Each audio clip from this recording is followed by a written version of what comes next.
Hello, Yu-Gi-Oh players, and welcome to Yu-Gi-Oh! And Business Casual. I am your host, the RJB0. Today, part 2 of my April 2014 ban list according to Logic video series. In this video, I am going to be talking to you guys about specific individual and standalone cards that may not be hit for one of two reasons. The first reason being they are a direct threat to cards that Konami is likely to try and sell in the future, and the second reason being that they may bring influence from this format into the next format. Now, I'll explain that a little bit later when I get to those specific cards, but first I have to switch over to my handy-dandy Google Drive document to talk to you guys about two cards that I missed in the last video when I was talking about cards that might get hit out of the meta today.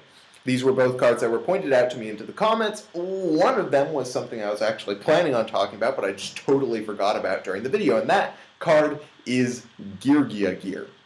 Now, I talked in that video specifically about Konami attempting to push a more Machina Gear-centered version of the deck, since it caters more to the cards that Konami will be selling in the forms of the expansion pack thing that they're doing for Gear and Lightsworn. And one of the reasons why Konami wants to do that is for the sale of Gear, which more benefits the Machina Gear version of the deck than the Karakuri Gear version of the deck, which so far has objectively been a better variant. But one of the reasons that Gear is such a high likelihood candidate is not only because it replaces Gear, as in it is a faster Gear that puts Gear Gigant Cross on the board and doesn't use up your normal summon, as opposed to Gear, which does not fulfill the above requirements to be good. Gear,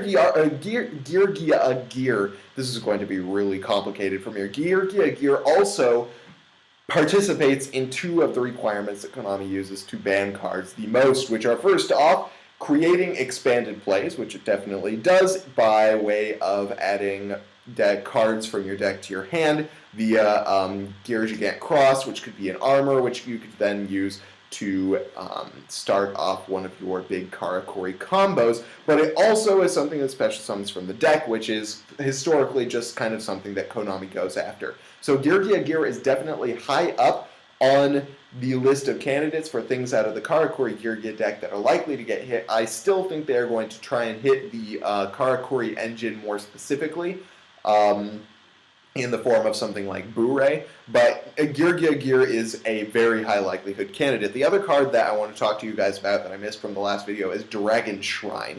Historically, Konami has been really into limiting cards that give you a free send to the graveyard from the deck. And that goes doubly for cards that can send Dragon Rulers to the graveyard, and that is definitely something that Dragon Shrine does.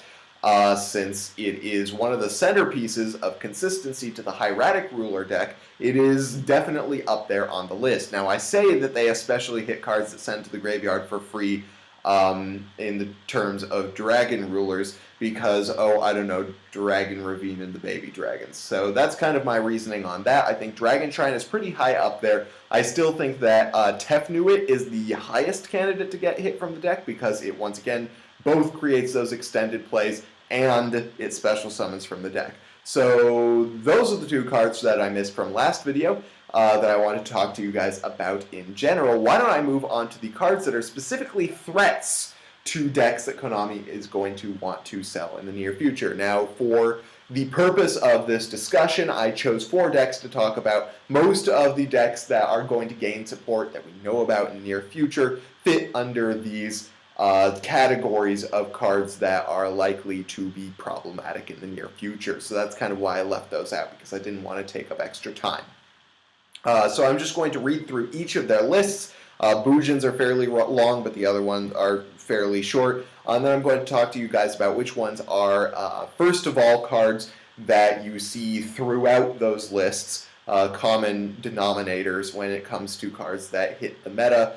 And then I am going to talk about which of those cards I think are most likely to get hit. So why don't I start with Bujins? Let's go Macro, D-Fissure, Abyss Dweller, Soul Drain, Light Mirror, Iron Wall, Necro Valley, DNA Surgery are all cards that hit Boojins. For artifacts, you have Macro, No Defissure, Abyss Dweller, Soul Drain, and Light Imprisoning Mirror.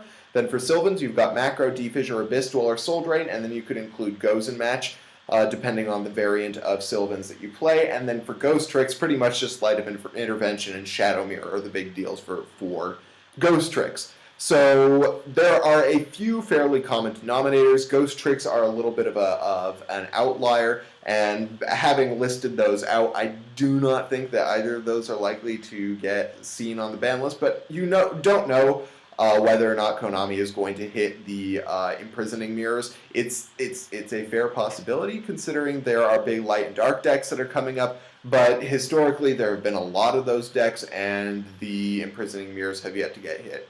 So that's just kind of the reality. But there are 4 cards that are kind of common among these. Those 4 are Macro, Defissure, Abyss Dweller, and Soul Drain. Now I think Soul Drain out of the back row cards that I just listed is the most likely. Why? Well, because a lot of decks that can't run Macro or Defissure can run Soul Drain, and it hits all 3 of the Boojin Artifact Sylvan trio.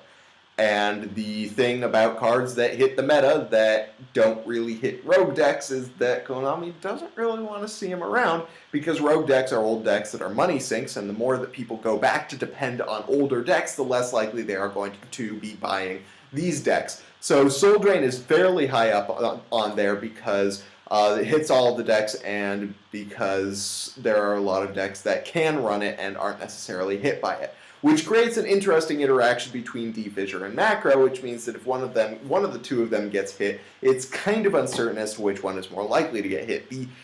The conventional wisdom would say, of course, that Macro would be the one to get hit, since it hits all 3 of them, not just Boojins and Sylvans. However, there is the argument that since Defissure can be run in other decks, we've seen it run this format in decks like Fire Fist and in spellbooks that can't necessarily run Macro.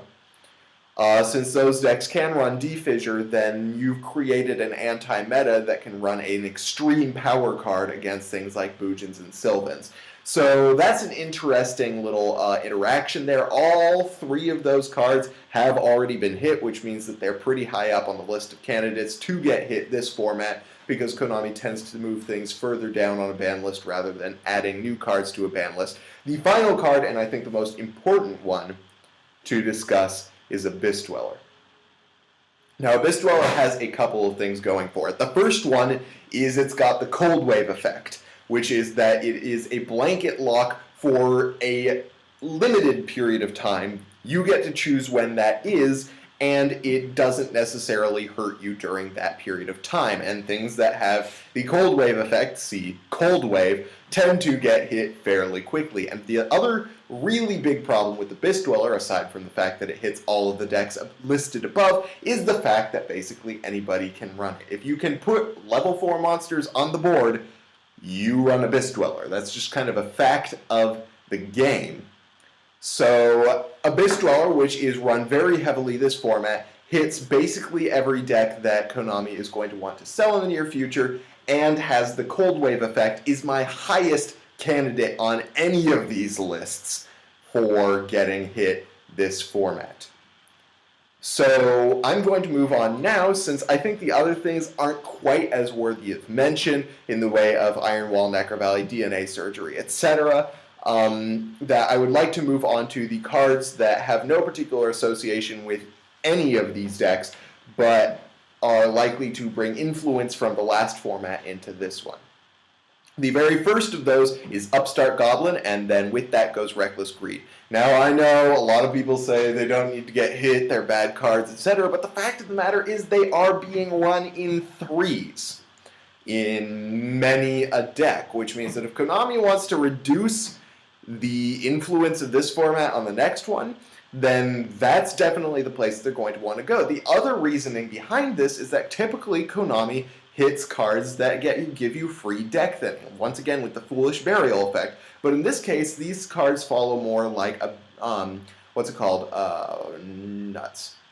Allure of Darkness, that's what I'm looking for. And D-Fissure, I suppose I'm just talking about Teledad format, but you guys get the idea. Konami really goes after those cards that just blanket reduce the number of cards that you're running in your deck, and Upstart Goblin and Reckless Greed fall under that category. Objectively, it is the case. And since they are run so heavily, they are prime candidates to get hit. One thing that is a little less of an influence on the list is Card-Card-D, since +1 Fire Fist does run that, and so do decks like sometimes Dark Worlds and Zectors especially run Reckless Greed, or not Reckless Greed, Card-Card-D. There are a lot of decks that Konami probably doesn't want to see influencing the next format that could run Card-Card-D, but it's definitely not as big of an influence on the meta as Upstart Goblin and Reckless Greed have been.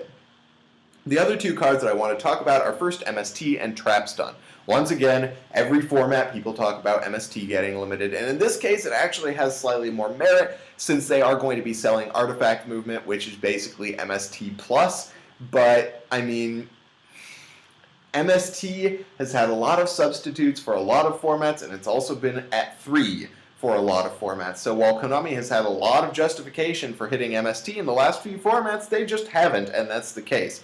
The other reason why I'm not talking about MST getting hit that much is because I'm trying not to think about it, because the thing is, if Konami hits MST to 1 and then makes Artifact Movement a secret, I'm probably going to quit the game, not going to lie. Just because, I don't know, something would be in such high supply, or high demand and such low supply, that I just would not have the energy to try and hunt them down. And since something like that is so necessary to the game, it just wouldn't bother to do it anymore. But I'm leaving that aside because thankfully that is a very low possibility, but it's something I wanted to address because a lot of videos have been talking about it.